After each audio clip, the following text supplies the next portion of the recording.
Hello everyone, Sandrak here. In this video, I'll quickly mention some of the ideas at least I have that I've seen other people talking about as well for the potential team builds for Yoimiya. Of course, I won't go into details of you placing this character on the first position, this character on the second position, or so on.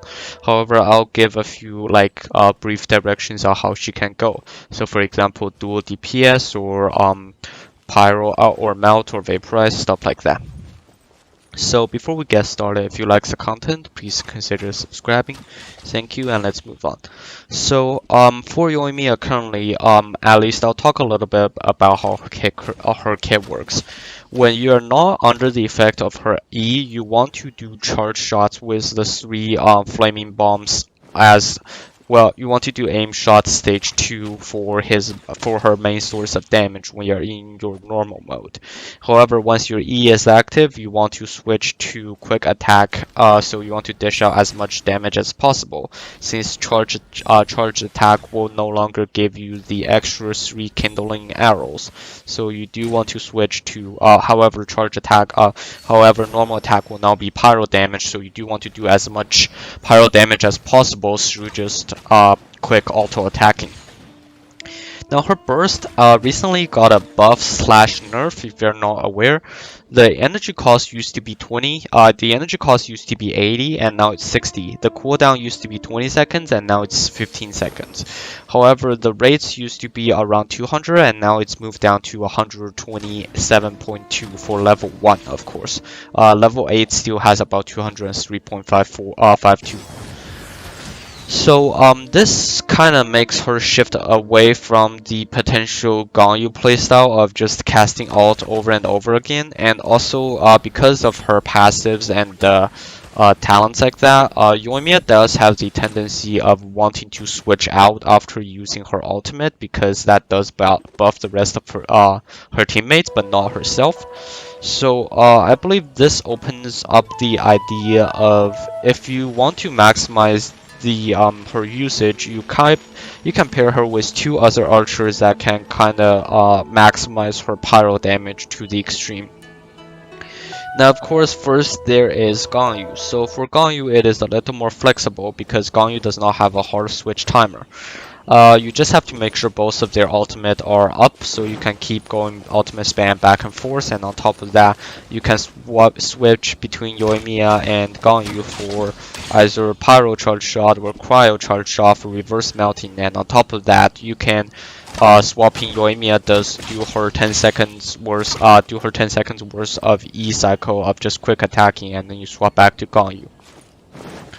Now, the other person that can fit this role is, of course, Childe, because Yoimiya's current kit, even though it's not as solid as Hu Tao, not solid, as confined as Hu Tao in the case that you have to swap after 8 seconds. However, Yoimiya's kit right now does encourage swapping, especially mainly after using her ultimate, and I believe that's where Childe comes in because Childe has a rather long cooldown, which Yoimiya can quickly cover up for that.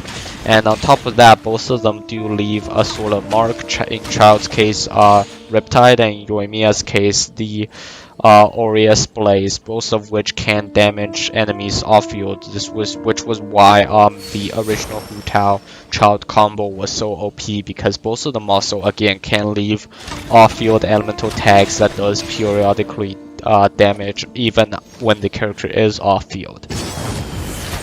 Now, of course, there is the other route to go, which is pair her up with the C6 Fischl and just go explosion all the way. That is also another way to go, but however, if you're doing that, I would either recommend you are going single target, so in which case you don't have to worry about enemy control, or in that case bring Venti or Sucrose, or to an extent Kazuha, or someone else who can gather enemies so you don't end up bombing them everywhere, so you have to kind of walk around, or in this case run around and lose DPS to try to go near them to kind of kill them off. Now, that is the three main ways I think off the top of my head I know I can think of on how to on the directions to go with Yoimiya's kit. Now, of course, if you don't have Childe or Ganyu, because both of them are 5 stars, and if you don't have a C6 official, another easy way to go, however, that will be another meta way, is to use Xingqiu. Now, the reason I didn't mention this near the beginning was because Xingqiu was kind of used by everyone at this point. Any Pyro character needs him because for that, I mean, even Klee can use Xingqiu. Hydro-wise, Childe can use him for the res decrease, Hydro res decrease. Any crowd character can use him for permafreeze, especially on Eula's case, you can even do permafreeze and shatter all in one. So overall, Xingqiu is a very wanted unit, which is why I was not originally talking about him on the team. However, if you don't have any of the options above, another one to consider is Xingqiu paired up with Yoimiya. Of course, for this to work, you would have to activate Xingqiu's ultimate when Yoimiya is under the effects of her elemental skill. So she is doing quick pyro damage because otherwise it would take too long for Yoimiya to charge a single shot, up to the point that Xingqiu's ultimate is no longer worth it. That is all the information I have for you today. If you like the content, please consider subscribing. Thank you and have a nice day.